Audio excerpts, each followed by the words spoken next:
نحمده ونصلي على رسوله الكريم أما بعد فأعوذ بالله من الشيطان الرجيم بسم الله الرحمن الرحيم لن تنالوا البر حتى تنفقوا مما تحبون صدق الله العظيم۔ چوتھے پارے کے شروع میں اللہ تبارک و تعالی نے انفاق فی سبیل اللہ کا ایک ادب ہمیں سکھلایا۔ اللہ تبارک و تعالی اس آیت میں ارشاد فرماتے ہیں لن تنالوا البر حتی تنفقوا مما تحبون، کہ تم اس وقت تک نیکی کے کمال کو نہیں پہنچ سکتے جب تک تم اپنا محبوب ترین مال اللہ کے راستے میں خرچ نہ کرو۔ یعنی جب بھی صدقہ دینا ہو تو اپنی محبوب ترین چیز صدقہ دینی چاہیے، اور جو انسان اپنی محبوب ترین چیز صدقے میں دے گا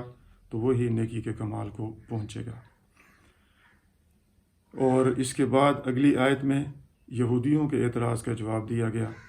کل الطعام کان حلا لبنی اسرائیل الا ما حرم اسرائیل علی نفسہ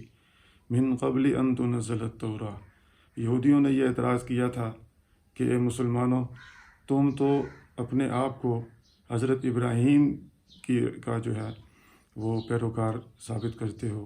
اور تم یہ کہتے ہو، تمہارا دعویٰ یہ ہے کہ ہم ملت ابراہیمی پر ہیں، لیکن تورات کی روح سے تو اونٹ کا گوشت کھانا حرام تھا، تو آپ لوگ اونٹ کا گوشت کیوں کھاتے ہیں؟ تو اس کا جواب اس آیت میں اللہ تبارک و تعالیٰ نے دیا کہ بنی اسرائیل کے لیے بھی یہ ساری چیزیں حلال تھیں، کوئی بھی چیز اس میں سے حرام نہیں تھی۔ اونٹ کا گوشت حضرت ابراہیم علیہ السلام کے زمانے میں حرام نہیں تھا بلکہ حلال تھا۔ صرف حضرت یعقوب علیہ السلام نے جو ہے وہ نظر مانی تھی اس کی، اور اس اونٹ کے گوشت کو اپنے اوپر انہوں نے حرام قرار دیا تھا۔ اس کی وجہ حضرت عبداللہ ابن عباس رضی اللہ تعالیٰ عنہ نے یہ بتلائی کہ ان کو شیاٹک پین تھا، جس کو عرق النساء بھی کہتے ہیں، اور انہوں نے جو ہے وہ یہ منت مانی تھی کہ اگر میں اس سے ٹھیک ہو جاؤں تو میں اپنی محبوب ترین چیز جو ہے وہ چھوڑ دوں گا۔ تو ان کو اونٹ کا گوشت بہت زیادہ پسند تھا، تو جب ان کو اس بیماری سے شفا مل گئی تو انہوں نے اونٹ کا گوشت کھانا چھوڑ دیا۔ اور تورات کے نازل ہونے تک یہ جو ہے وہ اونٹ کا گوشت حرام نہیں تھا بلکہ حلال تھا، لیکن پھر بنی اسرائیل کی نافرمانیوں کی وجہ سے بہت ساری چیزیں ان کے لیے حرام قرار دی گئی، ان میں سے جو ہے وہ یہ اونٹ کا گوشت بھی ہے، جو ان کی نافرمانیوں کی وجہ سے جو ہے وہ ان پر حرام ہوا تھا۔ تو اسی لیے قرآن میں جو ہے وہ ان کو چیلنج کیا گیا قل فاتوا بالتوراۃ فاتلوها ان کنتم صادقین، اگر تم اپنے اس دعوے میں سچے ہو تو لے آؤ تورات اور اس کی تلاوت کرو، تاکہ جو ہے وہ تمہارا سچ اور جھوٹ جو ہے وہ ثابت ہو جائے۔ تو چونکہ تورات میں یہ بات موجود ہے کہ صرف بنی اسرائیل کے لیے حرام قرار دیا گیا تھا، بنی اسرائیل سے پہلے جو ہے وہ اونٹ کا گوشت حرام نہیں تھا۔ تو اس آیت میں جو ہے وہ ان کے اس اعتراض کا جواب دیا گیا۔ اور اس کے بعد جو ہے وہ آگے ان اول بیت وضع للناس، اس آیت میں یہود کے جو ہے وہ ایک اور اعتراض کا جواب دیا گیا۔ یہود یہ کہتے تھے کہ بیت المقدس کو ہی قبلہ رہنا چاہیے تھا، کہ بیت المقدس جو ہے وہ سب سے پہلا گھر ہے اللہ کا اس زمین پر، اور اسی کو ہی قبلہ ہونا چاہیے تھا، خانہ کعبہ کو قبلہ نہیں ہونا چاہیے تھا۔ تو اس کا جواب یہ دیا گیا کہ اس زمین پر سب سے پہلا گھر جو اللہ تبارک و تعالیٰ کا تعمیر ہوا وہ خانہ کعبہ ہے، بیت المقدس نہیں ہے۔ اور الذی ببکۃ مبارک، بکہ جو ہے یہ مکہ کا پرانا نام ہے، اور ساتھ جو ہے وہ اس میں یہ بتلایا گیا ان آیات میں کہ اس خانہ کعبہ کی جو ہے وہ بہت ساری فضائل ہیں اور بہت ساری نشانیاں ہیں وہاں پر جو ہے حتیم ہے، زمزم ہے، اور جو ہے وہ مقام ابراہیم ہے، اور اس کی ایک خصوصیت یہ بھی ہے کہ ومن دخلہ کان آمنا، کہ جو بھی وہاں داخل ہوگا وہ امن والا ہوگا۔ وَلِلَّهِ عَلَى النَّاسِ حِجُّ الْبَيْتِ مَنِ اسْتَطَاعَ إِلَيْهِ سَبِيلًا، اور لوگوں کے لیے اللہ تبارک و تعالیٰ کی ذات کے لیے لوگوں کے اوپر جو ہے وہ حج کو فرض قرار دیا گیا، جو بھی حج کی طاقت رکھتا ہو اس کو حج جو ہے وہ کرنا چاہیے، اس آیت میں یہ بتلایا گیا۔ اور اس کے بعد اگلے جو ہے وہ رکوع کی پہلی آیت میں اللہ تبارک و تعالیٰ نے جو ہے وہ ایمان والوں سے خطاب کیا اور ان کو اور ان سے کہا کہ یا ایھا الذین آمنوا اتقوا اللہ حق تقاتہ ولا تموتن الا وانتم مسلمون، کہ اے ایمان والو تم اللہ سے ڈرو جیسا کہ ڈرنے کا حق ہے، اور کب تک ڈرو؟ جب تک کہ تمہیں موت نہ آ جائے، یعنی کہ مرتے دم تک اللہ تبارک و تعالیٰ کے احکامات کے مطابق اپنی زندگی کو گزارنا ہے، اور اس میں جو ہے وہ کسی قسم کی کوتاہی نہیں کرنی ہے۔ اور دوسری جگہ پر جو ہے وہ ارشاد ہے وَاعْبُدْ رَبَّكَ حَتَّىٰ يَأْتِيَكَ الْيَقِينُ، کہ جب تک موت نہ آئے تب تک اپنے رب کی عبادت میں اور اس کی اطاعت میں لگے رہو۔ اور اس کے بعد اگلی آیت میں جو ہے وہ ایمان والوں کو خطاب کیا گیا کہ وَاعْتَصِمُوا بِحَبْلِ اللَّهِ جَمِيعًا وَلَا تَفَرَّقُوا، کہ تم اللہ کی رسی کو مضبوطی سے تھامے رکھو اور آپس میں تفرقہ بازی میں نہ پڑو۔ وَاذْكُرُوا نِعْمَتَ اللَّهِ عَلَيْكُمْ، آگے مسلمانوں پر جو ہے وہ اللہ تبارک و تعالیٰ نے اپنی نعمتوں کا ذکر کیا کہ تم پہلے ایک دوسرے کے دشمن تھے، ایک دوسرے کے جو ہے وہ جان کے دشمن تھے، ایک دوسرے کو دیکھنا نہیں چاہتے تھے، اور اللہ تبارک و تعالیٰ نے اس اسلام کی برکت سے تمہیں جو ہے وہ ایک دوسرے کا بھائی بنا دیا۔ اذ کنتم اعداء فالف بین قلوبکم، اللہ تبارک و تعالیٰ نے تمہارے دلوں میں جو ہے وہ محبت پیدا کر دی، فاصبحتم بنعمتہ اخوانا، تو اس کے بعد اللہ کی اس نعمت کی وجہ سے تم آپس میں بھائی بھائی بن گئے، اور جو ہے وہ تم بالکل آگ کے کنارے پہ جو ہے وہ کھڑے تھے، اللہ تبارک و تعالیٰ نے وہاں سے تمہیں جو ہے وہ باہر نکالا اور جنت کے رستے پر جو ہے وہ لگایا۔ اور اس کے بعد جو ہے وہ اگلے رکوع کی شروع میں اللہ تبارک و تعالیٰ نے اس امت کی ایک فضیلت بیان کی کہ کنتم خیر امت اخرجت للناس تأمرون بالمعروف وتنہون عن المنکر وتؤمنون باللہ، کہ تم بہترین امت ہو، اور بہترین امت کیوں ہو؟ کہ تمہیں جو ہے وہ لوگوں کی نفع رسانی کے لیے نکالا گیا ہے، اور تم نیک باتوں کا حکم کرتے ہو اور بری باتوں سے جو ہے وہ منع کرتے ہو، اور اللہ تبارک و تعالیٰ کی ذات پر ایمان رکھتے ہو۔ تو تین خصوصیات یہاں بیان کی گئی اس امت کی، جو کہ اس امت کے لیے جو ہے وہ باعث فضیلت ہیں۔ ایک کہ تم نیک باتوں کا حکم کرتے ہو، تأمرون بالمعروف، اور دوسرا تم بری باتوں سے منع کرتے ہو، وتنہون عن المنکر، اور تیسرا یہ کہ تؤمنون باللہ، اور تم جو ہے وہ اللہ تعالیٰ پر ایمان بھی رکھتے ہو۔ اور اس سے آگے جو ہے وہ اہل کتاب کے بارے میں کہا گیا کہ وَلَوْ آمَنَ أَهْلُ الْكِتَابِ لَكَانَ خَيْرًا لَهُمْ، اور جو ہے اگر اہل کتاب بھی ایمان لے آئیں گے تو یہ ان کے لیے بہتر ہوگا، کہ اب ان کے لیے نجات صرف اسی میں ہے کہ وہ ایمان لے آئیں اور نبی آخر الزمان کی پیروی کریں اور اپنی ضد اور ہٹ درمی کو چھوڑ دیں۔ اور آگے جو ہے وہ بتلایا گیا کہ ان میں سے بعض اچھے لوگ بھی ہیں، مسلمان بھی ہیں اور مسلمان ہوئے بھی، اور اکثر ان میں سے کافر ہیں۔ اور اس کے بعد جو ہے وہ آگے اللہ تبارک و تعالیٰ نے یہ بتلایا کہ تم جو ہے وہ ان کافروں کے ساتھ دوستی نہ لگاؤ، اس لیے کہ جو ہے وہ یہ کبھی بھی تمہارا بھلا نہیں چاہتے، اور اگر تمہیں کوئی تکلیف پہنچتی ہے تو یہ بڑے خوش ہوتے ہیں، اور کوئی بھی موقع یہ ہاتھ سے نہیں جانے دیتے تمہیں تکلیف پہنچانے کا، اور تمہاری تکلیف پر یہ خوش بھی ہوتے ہیں۔ ان کے دلوں میں بہت حسد اور بغض تمہارے لیے بھرا ہوا ہے، اور جو کہ ان کے چہروں سے ظاہر بھی ہوتا ہے، تو لہٰذا تم جو ہے وہ ان کے ساتھ دوستی کی پینگیں نہ بڑھاؤ، اور آپس میں جو ہے وہ اتفاق سے رہو۔ اور اس کے بعد اگلے رکوع کے اندر اللہ تبارک و تعالیٰ نے غزوہ بدر کا مختصراً جو ہے وہ ذکر کیا۔ غزوہ بدر جو ہے وہ یہ اسلام کا سب سے پہلا غزوہ ہے، اور غزوہ بدر کو یہ بڑا اس لحاظ سے جو ہے وہ اہمیت حاصل ہے کہ یہ جنگ جو ہے وہ خالصتاً اللہ تبارک و تعالیٰ کے مدد کے بل بوتے پہ جو ہے وہ لڑی گئی، اور مسلمان بالکل بے سر و سامانی کے عالم میں تھے، اور ان کے پاس جو ہے وہ گھوڑے بھی اتنے نہیں تھے، نہ ہی اسلحہ اتنا تھا، البتہ ان کا جذبہ ایمانی جو ہے وہ بہت مضبوط تھا، اور اللہ کی ذات پر ان کو یقین تھا۔ تو آپ صلی اللہ علیہ وسلم نے دعا بھی فرمائی، اور اس دعا کی برکت سے اللہ تبارک و تعالیٰ نے فرشتوں کو نازل کیا اور کفار کو اس میں شکست ہوئی۔ تو اس سے جو ہے وہ دو سبق جو ہے وہ ہمیں ملے۔ ایک تو یہ کہ جنگ کبھی بھی اسلحے کی بنیاد پر نہیں جیتی جا سکتی، بلکہ وہ جذبہ ایمانی کی بنیاد پر جیتی جا سکتی ہے۔ اور دوسرا یہ کہ جب تک مسلمان حق پر ثابت قدم رہیں گے، اللہ تبارک و تعالی ان کی اسی طرح مدد کرتے رہیں گے۔ اور اس کے بعد جو ہے وہ غزوہ بدر کا ذکر تو مختصر تھا، آگے تفصیل سے جو ہے وہ غزوہ احد کا ذکر جو ہے وہ کیا گیا ہے اس کے اندر، اور اس میں مسلمانوں کے بارے میں جو ہے وہ مختلف اس میں جو بھی کمیاں کوتاہیاں ہوئیں غزوہ احد کے اندر، تو ان کے اوپر جو ہے وہ تنبیہ بھی کی گئی، اور مسلمانوں کی جو ہے وہ ساری تفصیلات اس میں جو ہے وہ آگے آ رہی ہیں غزوہ احد کی۔ تو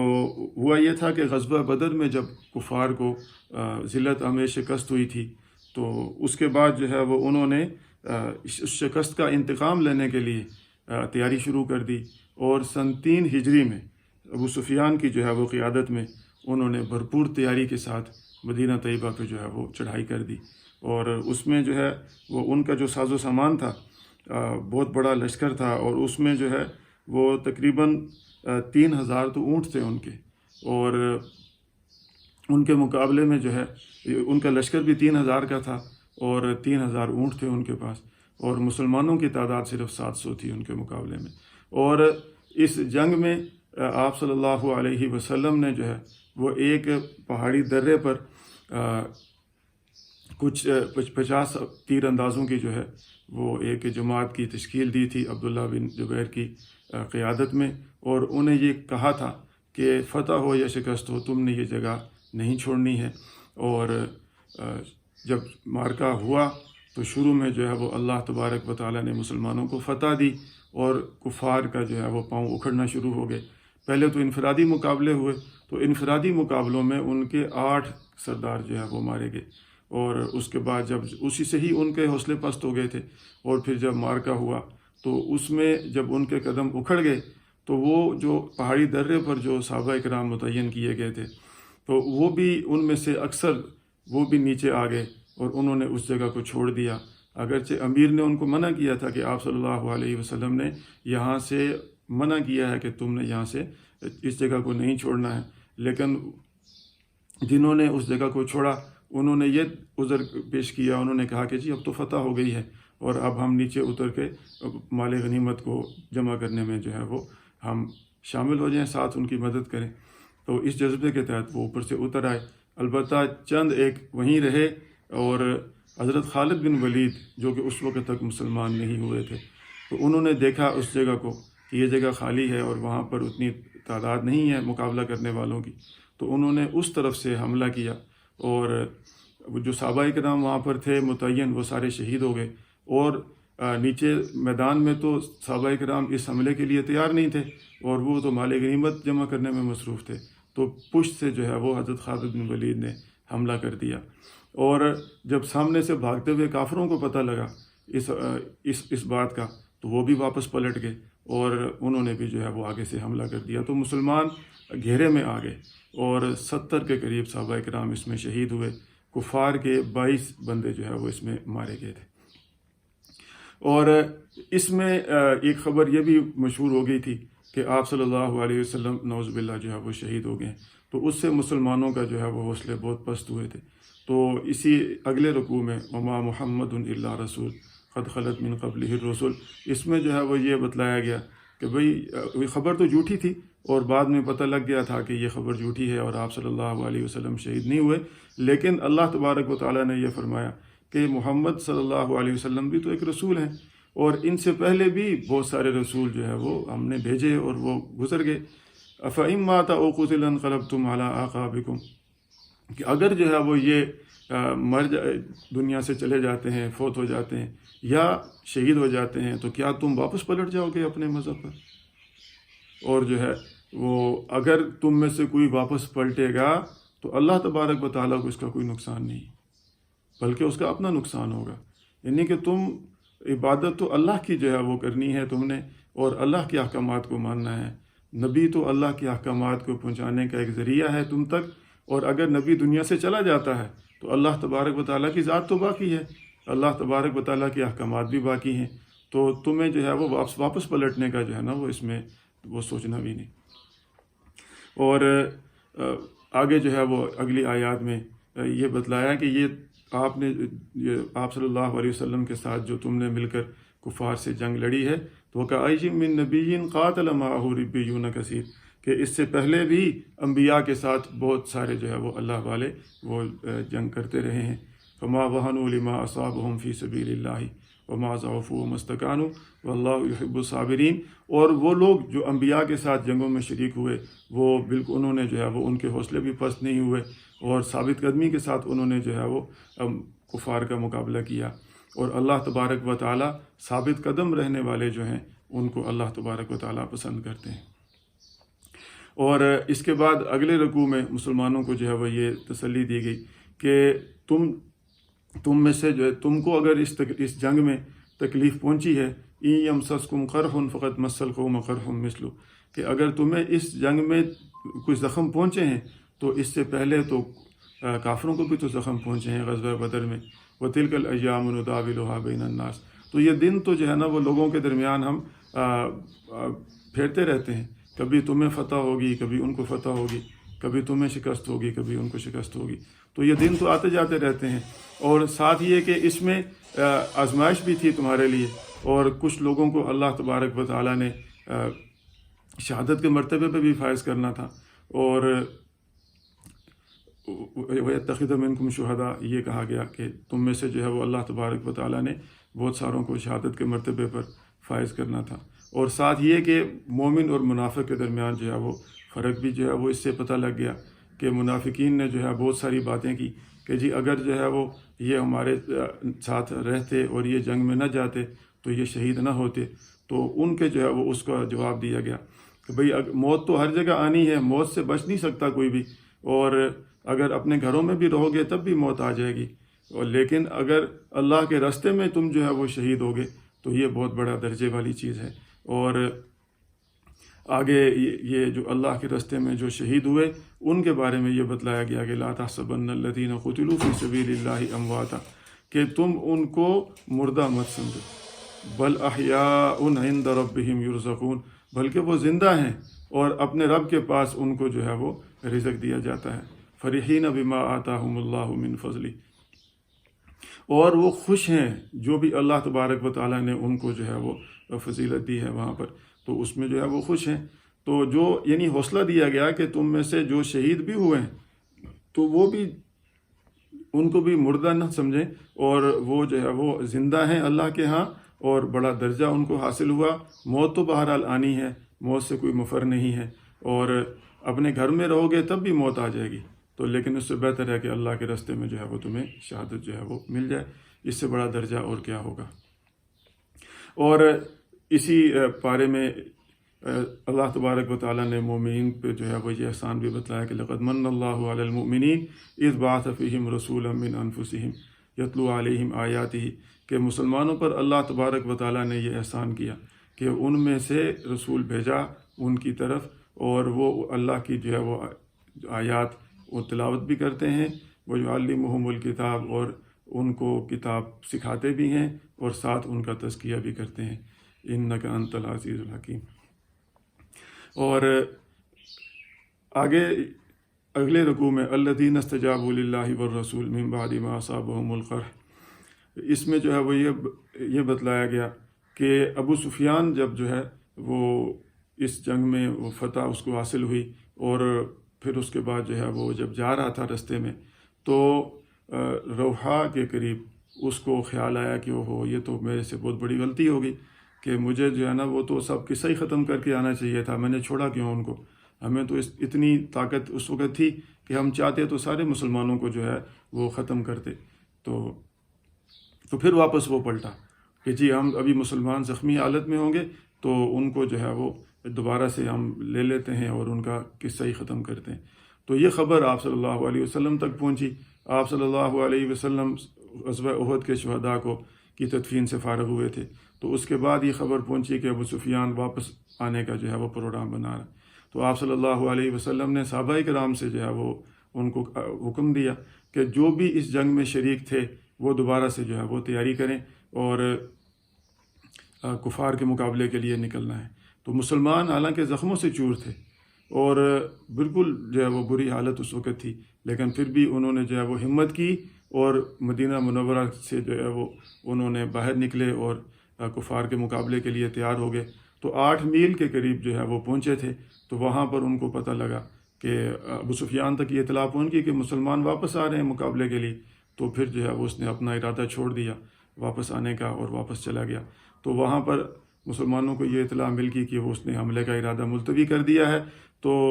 وہاں سے جو ہے وہ آپ صلی اللہ علیہ وسلم بھی صحابہ کرام کو لے کے جو ہے وہ واپس مدینہ کی طرف آ گئے۔ تو اس آیت میں جو ہے وہ یہ ان کے بارے میں یہ بتلایا گیا کہ الذین استجابوا للہ والرسول، کہ وہ لوگ جنہوں نے اطاعت کی اللہ اور اس کے رسول کی، من بعد ما اصابہم القرح، بعد اس کے کہ ان کو زخم پہنچے تھے، یعنی وہ زخمی تھے، حالت ان کی اپنی ٹھیک نہیں تھی، لیکن اس کے باوجود انہوں نے حوصلہ کیا اور نبی کی بات پر لبیک کہا اور مقابلے کے لیے تیار ہو گئے، تو ان کے لیے جو ہے وہ بہت بڑا اجر ہے۔ کہ الذین قال لهم الناس ان الناس قد جمعوا لكم فاخشوهم فزادهم ایمانا، کہ جب منافقوں نے انہیں کہا کہ تمہارے لیے جو ہے وہ کفار دوبارہ سے جمع ہو رہے ہیں تو تم ڈر جاؤ ان سے، تو وہ ڈرے نہیں، بلکہ انہوں نے کیا کہا کہ حسبنا اللہ ونعم الوکیل، کہ اللہ تبارک و تعالیٰ ہی ہمارے لیے کافی ہے اور وہی بہترین کارساز ہے۔ اور فانقلبوا بنعمۃ من اللہ وفضل لم یمسسہم سوء واتبعوا رضوان اللہ، تو ان آیات میں جو ہے وہ ان کی فضیلت کو بیان کیا گیا۔ اور آگے جو ہے وہ اسی رکوع میں کفار بخل کے بارے میں جو ہے وہ اس کی مذمت کی گئی ہے کہ یبخلون بما لا یحسبن الذین یبخلون بما آتاہم اللہ من فضلہ هو خیر لہم، کہ جو لوگ بخل کرتے ہیں، اللہ تبارک و تعالیٰ نے ان کو دیا ہے اور وہ خرچ نہیں کرتے بلکہ بخل کرتے ہیں، تو یہ جو ہے وہ بخل کرنا ان کے لیے نفع مند نہیں ہے بلکہ ان کے لیے نقصان دہ ہے۔ سیطوقون ما بخلوا بہ یوم القیامہ، کہ جو وہ بخل کرتے ہیں تو جو مال وہ بخل کی وجہ سے خرچ نہیں کرتے، اس مال کو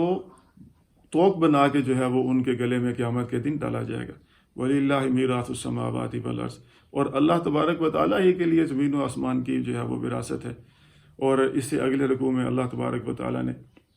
یہ منافقین کو تنبیہ کی کہ لَقَدْ سَمِعَ اللَّهُ قَوْلَ الَّذِينَ قَالُوا إِنَّ اللَّهَ فَقِيرٌ وَنَحْنُ أَغْنِيَاءُ، کہ آپ صلی اللہ علیہ وسلم نے جب ترغیب دی تھی خرچ کرنے کی، تو منافقین یہ کہتے تھے کہ جی اللہ تبارک و تعالیٰ نعوذ باللہ جو ہے وہ محتاج ہے اور وہ ہمارے پیسے جو ہے وہ چاہتا ہے۔ تو اس پر ان کو تنبیہ کی گئی کہ لَقَدْ سَمِعَ اللَّهُ قَوْلَ الَّذِينَ قَالُوا إِنَّ اللَّهَ فَقِيرٌ وَنَحْنُ أَغْنِيَاءُ، کہ اللہ نے سن لی ہے ان لوگوں کی بات جو یہ کہتے تھے کہ اللہ تبارک و تعالیٰ جو ہے وہ فقیر ہے اور ہم غنی ہیں۔ سَنَكْتُبُ مَا قَالُوا وَقَتْلَهُمُ الْأَنْبِيَاءَ بِغَيْرِ حَقٍّ، اور جو ہے وہ ہم بتائیں گے ان کو، ہم سب لکھ رہے ہیں جو وہ یہ کہہ رہے ہیں، اور اس سے پہلے جو ان کے بڑے آبا و اجداد نے جو انبیاء کو ناحق قتل کیا تھا وہ بھی ہم نے جو ہے وہ لکھ رکھا ہے، اور ان سب کو جو ہے وہ وذوقوا عذاب الحریق، آگے جو ہے وہ ان کو آگ کا عذاب جو ہے وہ ملے گا۔ اور اسی رکوع میں آگے اللہ تبارک و تعالیٰ نے جو ہے وہ یہ بتلایا کہ فمن زحزح عن النار وادخل الجنۃ فقد فاز، کہ جو بھی آگ سے بچا لیا گیا اور جنت میں داخل کر دیا گیا تو وہ کامیاب ہوا۔ کہ کامیابی کا جو معیار ہے وہ یہ ہے ہمارے نزدیک کہ بندہ ایسے اعمال کر کے آئے کہ ان اعمال کی وجہ سے اس کے جو ہے وہ آگ سے نجات مل جائے اور جنت میں داخلے کا اس کو پروانہ مل جائے۔ تو فمن زحزح عن النار، جو آگ سے بچا لیا گیا اور جنت میں داخل کر دیا گیا تو وہ کامیاب ہے۔ تو اصل کامیابی یہ ہے۔ اور سورہ آل عمران کے آخری رکوع میں اللہ تبارک و تعالیٰ نے جو ہے وہ یہ زمین و آسمان کی پیدائش میں جو ہے غور و فکر کرنے والوں کی فضیلت بیان کی کہ ان فی خلق السماوات والارض واختلاف اللیل والنہار لآیات لأولی الالباب، کہ زمین و آسمان کی پیدا کرنے میں، رات دن کے آنے جانے میں نشانیاں ہیں عقل مندوں کے لیے۔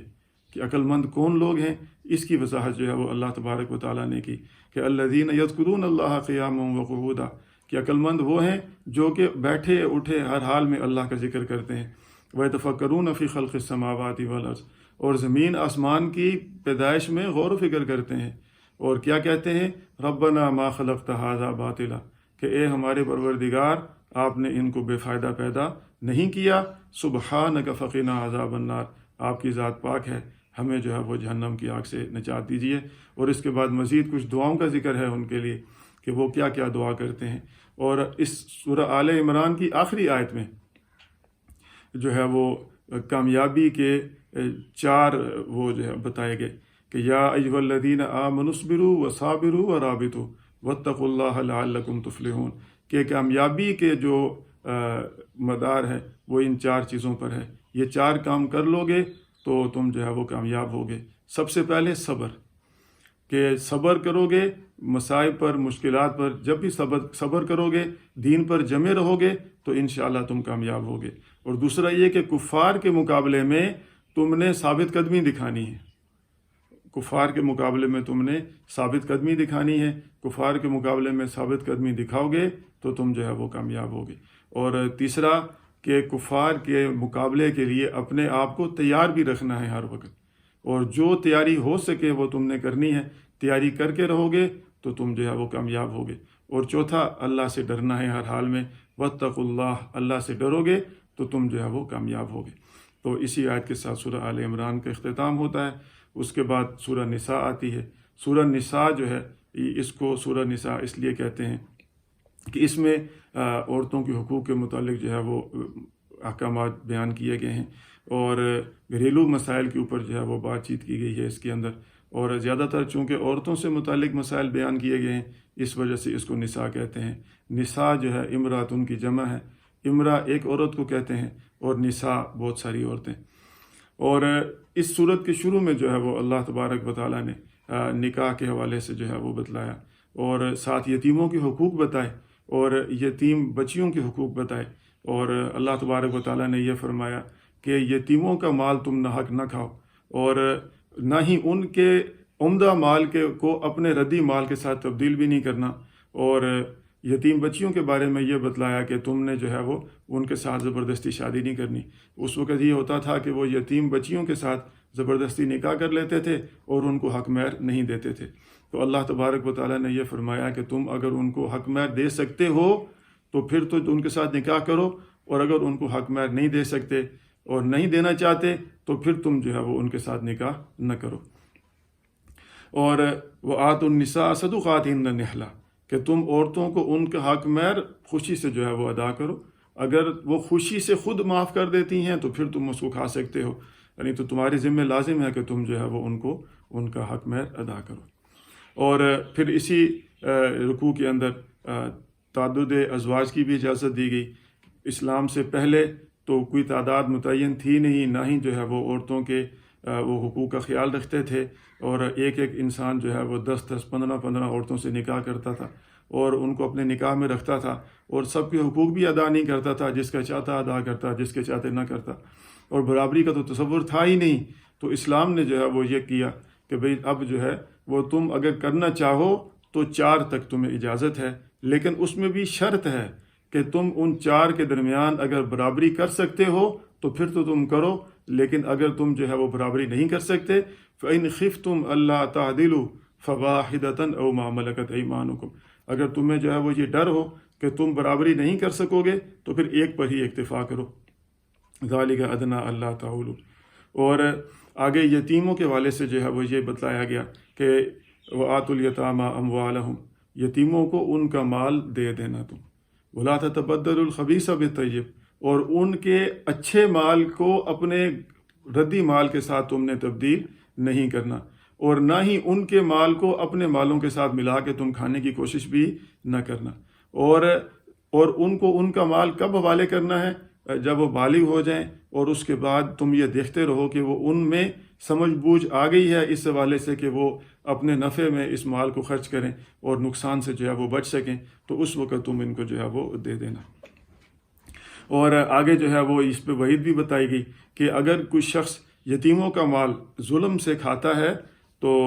ان الذین یاکلون اموال الیتامی ظلما انما یاکلون فی بطونہم نارا وسیصلون سعیرا، کہ جو لوگ یتیموں کا مال ناحق کھاتے ہیں تو وہ اپنے پیٹ کے اندر آگ کے انگارے بھر رہے ہیں۔ تو اس سے بڑی جو ہے وہ اور کیا وعید ہوگی۔ تو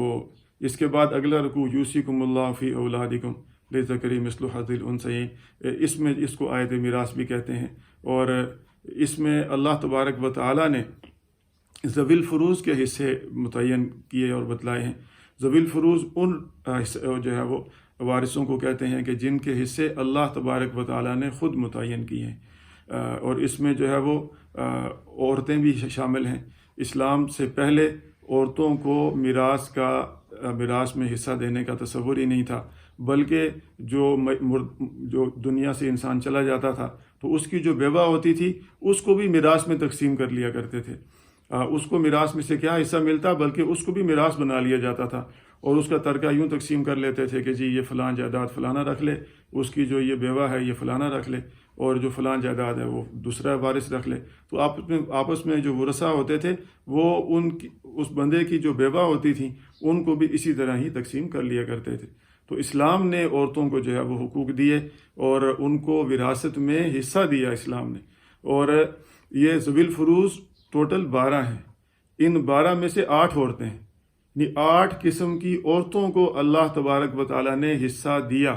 کہ ان کو یہ حصہ ہر صورت میں ملے گا، اور 4 مردوں کو، یعنی کہ زیادہ عورتوں کو اللہ نے حصہ دیا۔ اب مرد کون کون ہیں جن کا حصہ یہاں بیان ہوا ہے؟ وہ خاوند ہے کہ اگر جو ہے وہ بیوی جو فوت ہوئی ہے اس کی اولاد اگر ہوگی تو خاوند کو جو ہے وہ چوتھا ملے گا، اور اگر بیوی کی اولاد نہیں ہے تو خاوند کو آدھا ملے گا۔ اور دوسرا جو ہے وہ یہاں پر والد کا جو ہے وہ حصہ بیان ہوا، اور دادے کا حصہ بیان ہوا، اور ایک ماں شریک بھائی کا حصہ بیان ہوا۔ ان 4 مردوں کے حصے بیان ہوئے ہیں کہ ان 4 کو یہ ملے گا، اور باقی 8 عورتوں کے حصے بیان کیے گئے۔ ان میں سے بیوی ہے کہ اگر خاوند فوت ہو جاتا ہے اور اس کی اولاد نہیں ہے تو بیوی کو چوتھا ملے گا، اور اگر خاوند فوت ہو جاتا ہے اور اس کی اولاد ہے تو بیوی کو 8واں ملے گا۔ اسی طرح جو ہے وہ بیٹی کا حصہ بیان کیا گیا کہ اگر بیٹی ایک ہے ساتھ کوئی بھائی نہیں ہے تو بیٹی کو آدھا ملے گا، اگر 2 ہیں یا زیادہ ہیں تو ان کو جو ہے وہ 2/3 ملے گا۔ اور پھر جو ہے وہ ماں کا حصہ بیان کیا گیا، اور دادی کا حصہ جدہ صحیحہ اس کو کہتے ہیں، دادی کا حصہ جو ہے وہ بیان کیا گیا۔ پھر حقیقی بہن کا حصہ بیان ہوا، پھر اللاتی بہن کا حصہ بیان ہوا جو باپ شریک ہوتی ہے، اخیافی بہن یعنی ماں شریک بہن کا حصہ بیان ہوا، اور والدہ کا حصہ بیان ہوا۔ تو یہ 8 عورتیں جو ہے وہ بن جاتی ہیں، بیوی، بیٹی، پوتی، جدہ صحیحہ، اور ماں، حقیقی بہن، اللاتی بہن اور اخیافی بہن۔ تو بہرحال اسلام نے جو ہے وہ یہ عورتوں کو میراث میں سے جو ہے وہ حصہ دیا، اور بعض لوگ جو ہے وہ یہ اعتراض کرتے ہیں کہ جی بچی کو آدھا دیتے ہیں اور بچے کو جو ہے وہ ڈبل دیتے ہیں، تو یہ ناانصافی ہے۔ تو بچی تو ایک حصہ یہاں سے لے گی اپنے والد کی جائیداد سے، اور ایک حصہ اس کو خاوند کی جائیداد سے بھی ملے گا، تو اس کو تو دو حصے اس کو بھی ملتے ہیں کہ ایک حصہ تو والد کی جائیداد سے مل جائے گا اور دوسرا حصہ خاوند کی جائیداد سے اس کو مل جائے گا۔ تو بہرحال اسلام نے کسی پر بھی ظلم نہیں کیا، بلکہ اسلام نے عورتوں کو حقوق دلوائے ہیں۔ اسلام سے پہلے عورتوں کے حقوق کا کوئی تصور نہیں تھا۔ اور اسی یہ 4 پارے کے آخری رکوع میں اللہ تبارک و تعالیٰ نے یہ جو ہے وہ محرم رشتوں کو بیان کیا کہ یہ رشتے تمہارے لیے حرام ہیں، ان کو محرمات ابدیہ بھی کہتے ہیں، یعنی وہ عورتیں جن کے ساتھ کبھی بھی نکاح حلال نہیں ہوتا، ان کا جو ہے وہ بیان کیا گیا اس کے اندر کہ یہ عورتیں تمہارے لیے حرام ہیں، ان کے علاوہ باقی عورتیں جو ہیں وہ تمہارے لیے حلال ہیں، ان سے تم نکاح کر سکتے ہو۔ تو اس میں جو ہے وہ بتلایا کہ حرمت علیکم امہاتکم، کہ حرام کر دی گئی تمہارے اوپر تمہاری مائیں، ماں حرام ہے، اس کے ساتھ جو ہے وہ نکاح نہیں ہو سکتا۔ وبناتکم، اور بیٹیاں، واخواتکم، اور بہنیں، وعماتکم، اور پھوپھیاں۔ اماں جو ہے وہ اس کو چچی اور تائی کو بھی کہتے ہیں، لیکن یہاں پر جو ہے وہ اماں سے مراد پھوپھی ہے، اور پھوپھی سے نکاح نہیں ہو سکتا۔ وہ خالاتکم، اور جو ہے وہ تمہاری خالائیں یعنی ماں کی بہنیں۔ وہ اخواتکم من الرضاعہ، اور رضاعی بہنیں، دودھ شریک بہنیں، یعنی ایک شخص جو ہے وہ کسی عورت کا دودھ پیتا ہے تو مدت رضاعت کے اندر، تو اس کی جو بھی بچیاں ہوں گی وہ اس کی رضاعی بہنیں ہوں گی، یا پھر جو ہے وہ کسی بچی نے اس کی ماں کا دودھ پیا تو وہ بھی جو ہے وہ اس کی رضاعی بہن ہوگی، اور رضاعی بہن بھی اسی طرح حرام ہوتی ہے جس طرح جو ہے وہ حقیقی بہن حرام ہوتی ہے۔ وہ امہات نسائکم، اور تمہاری بیویوں کی مائیں یعنی ساس جو ہے یہ بھی حرام ہے۔ اور وربائبکم اللاتی فی حجورکم من نسائکم اللاتی دخلتم بہن، اگر جو ہے وہ ایک عورت کسی شخص کے نکاح میں جو ہے وہ ہوتی ہے اور اس سے اس کی ایک بچی پیدا ہوتی ہے، پھر وہ شخص مر جاتا ہے یا اس عورت کو طلاق دے دیتا ہے، تو اس عورت سے دوسرا شخص جب نکاح کر لیتا ہے تو اس کے نکاح کے بعد یہ جو بچی بھی ساتھ جو ماں کے ساتھ آئی ہے، یہ بچی جب اس کی کفالت میں آئے گی نکاح کرنے والے کے، تو وہ اس کی ربیبہ جو ہے وہ یہ کہلائے گی، اور اگر جو ہے وہ اس کی ماں کے ساتھ اس کا تعلق قائم ہوا تو یہ جو ہے وہ اس بیٹی کے لیے اس کا نکاح جو ہے وہ پھر حلال نہیں ہے، اور یہ بیٹی بھی اس کے لیے اسی طرح حرام ہوگی جس طرح اس کی حقیقی جو ہے وہ بیٹی حرام ہوتی ہے۔ اور آگے جو ہے وہ اللہ تبارک و تعالیٰ نے ایک